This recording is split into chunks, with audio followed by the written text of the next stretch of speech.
మనం ఏ ఆంధ్ర హోటల్కి వెళ్ళినా కానీ లేదా ఏ ఫంక్షన్కి వెళ్ళినా కానీ అక్కడ ఖచ్చితంగా గోంగూర చట్నీ ఉండాల్సిందే. మరి అలాంటి రుచికరమైన గోంగూర చట్నీలోకి నేను ఏమేమి వేసాను, ఎలా చేసాను అనేది వీడియోని ఎక్కడ స్కిప్ చేయకుండా చూడండి. అలాగే ఒక్కొక్కరు ఒక్కొక్క పద్ధతిలో అయితే చట్నీ చేస్తారు. మరి మీరు కూడా ఏ పద్ధతిలో చేస్తారు అనేది మాకు కామెంట్ సెక్షన్లో ఇవ్వండి.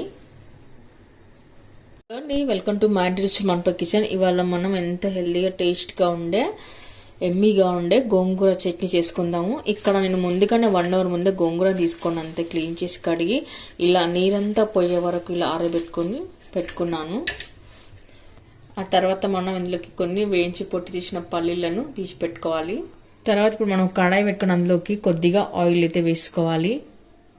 తర్వాత ఇప్పుడు మనం ఇందులోకి తినే కారాన్ని బట్టి పచ్చిమిరపకాయలు వేసుకోవాలి. తర్వాత 4-5 వెల్లుల్లి రెబ్బలు, వీటిని కాస్త మనం వేయించుకొని పెట్టుకోవాలి. ఇప్పుడు ఇందులో కొద్దిగా కరివేపాకు, తర్వాత 1 టీ స్పూన్ ధనియాలు, 1 టీ స్పూన్ జీరా వేసుకొని కలుపుకుందాము. తర్వాత ఇప్పుడు ఒక 1/2 టీ స్పూన్ అంతా మెంతులు వేసుకోవాలి. ఆ తర్వాత ఇందులోకి 1 టీ స్పూన్ నువ్వులు వేసుకోవాలి. ఇవి కూడా కాస్త చిట్టపట్టమన్నారంటే కొద్దిగా కలర్ మారే వరకు మనం కలుపుకొని పెట్టుకోవాలి. మరి మీరు కూడా గోంగూర పచ్చడిలో ఏమేమి వేస్తారో ఇలానే చేస్తారా మాకు కామెంట్లో ఇవ్వండి. మీరు ఇచ్చే కామెంట్ వల్ల మనకు కూడా అర్థమవుతుంది మీరు ఎలా చేస్తారో ఎలా అనేది కూడా చూసే వాళ్ళకు కూడా తెలుస్తుంది. ఇప్పుడు స్టవ్ ఆఫ్ చేసుకొని ఇదంతా ఒక ప్లేట్లోకి తీసుకుందాము. ఇలా మనం ఒక ప్లేట్లోకి తీసుకొని చల్లార్చుకోవాలి. తర్వాత ఇప్పుడు మనం అదే కడాయిలో కొద్దిగా 1 టేబుల్ స్పూన్ అంత ఆయిల్ వేసుకోవాలి. ఇప్పుడు మనం కడిగి క్లీన్ చేసి ఆరబెట్టుకున్న గోంగూరని వేసుకోవాలి. ఆ తర్వాత ఇప్పుడు మనం గోంగూరని అంతా ఇలా ఒత్తుకొని కలుపుకొని పెట్టుకుందాము.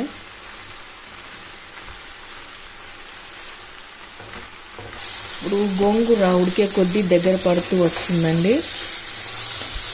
ఇలాంతా కాస్త దగ్గర పడే వరకు మధ్య వరకు మనం కలుపుకొని పెట్టుకోవాలి.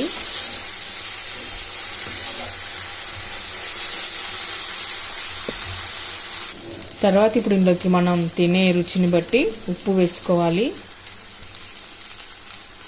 అలాగే కొద్దిగా పసుపు వేసాక ఒకసారి అంతా కలుపుకొని పెట్టుకుందాము.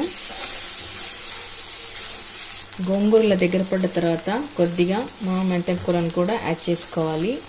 మెంతెం కూర వేయడం వల్ల కూడా మనకు గోంగూర చట్నీ అనేది మంచి రుచి అయితే వస్తుంది. ఇప్పుడు మెంతెం కూరలో కూడా పచ్చివాసన పోయి ఆకంతా దగ్గర పడే వరకు మనము ఉడికించుకొని కలుపుకొని పెట్టుకుందాము.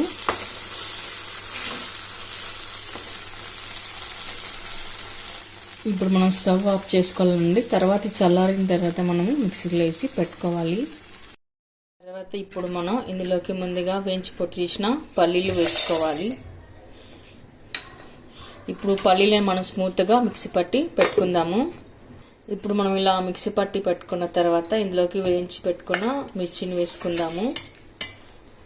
ఇప్పుడు ఒకసారి అంతా వీటిని మనం కాస్త కచ్చా పచ్చగా మిక్సీ పట్టి పెట్టుకోవాలండి. అప్పుడే చట్నీకి రుచి బాగా వస్తుంది. తర్వాత ఇందులోకి మనం కొత్తిమీర వేసుకోవాలి. ఇప్పుడు ఒకసారి మరలా మిక్సీ పట్టి పెట్టుకుందాము. ఆ తర్వాత ఇందులోకి మనం వేయించి పెట్టుకున్న గోంగూరను వేసుకోవాలి.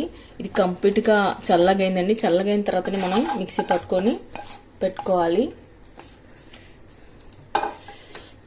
ఇప్పుడు చట్నీని మనం కాస్త బరకగానే మిక్సీ పట్టాలి. మరి చట్నీలు స్మూత్గా అయితే పట్టుకోరాదు.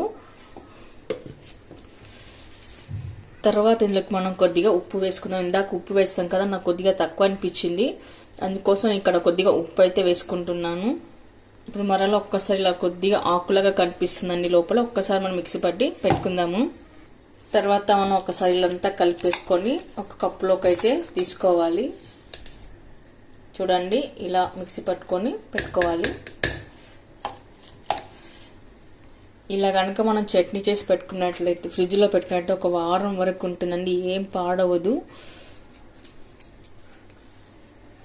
మనం గోంగూర చట్నీ అంతా ఇలా ఒక కప్లోకి తీసి పెట్టుకున్న తర్వాత ఇప్పుడు తాలింపు కోసం 2 టేబుల్ స్పూన్ వరకు అయితే ఆయిల్ వేసుకోవాలి. మనం తాలింపు కోసం సరిపడా ఆయిల్ వేసుకోవాలి. తర్వాత అందులోకి ఎల్లిపాయలు, తర్వాత ఆవాలు, జీలకర్ర, మినపగుళ్ళు వేసుకోవాలి. కరివేపాకు, తర్వాత కొద్దిగా ఎండుమిర్చి, పసుపు వేసుకొని స్టవ్ ఆఫ్ చేసుకోవాలి. ఇప్పుడు మనం తాలింపుని చట్నీలోకి వేసుకోవాలి. ఓకే అండి, చూసారుగా చాలా సింపుల్గా హెల్దీగా టేస్టీగా గోంగూర చట్నీ ఎలా చేయాలో చూపించాను. వంట రాని వాళ్ళు కూడా చాలా ఈజీగా సులువుగా చేసేయచ్చు. ఈ చట్నీ మనకు రైస్లోకి, రోట్లోకి, చపాతీలోకి అన్నిట్లోకి చాలా బాగుంటుందండి. వేడివేడి అన్నంలోకి వేసుకొని తిన్నట్లయితే ఆ రుచియే వేరు. మరి మీరు కూడా ఒకసారి ట్రై చేయండి. మీకు ఎలా కుదిరిందో కామెంట్స్లో పెట్టండి, లైక్ చేయండి, షేర్ చేయండి. తప్పకుండా మన ఛానల్ని సబ్స్క్రైబ్ చేయండి. Thank you for watching.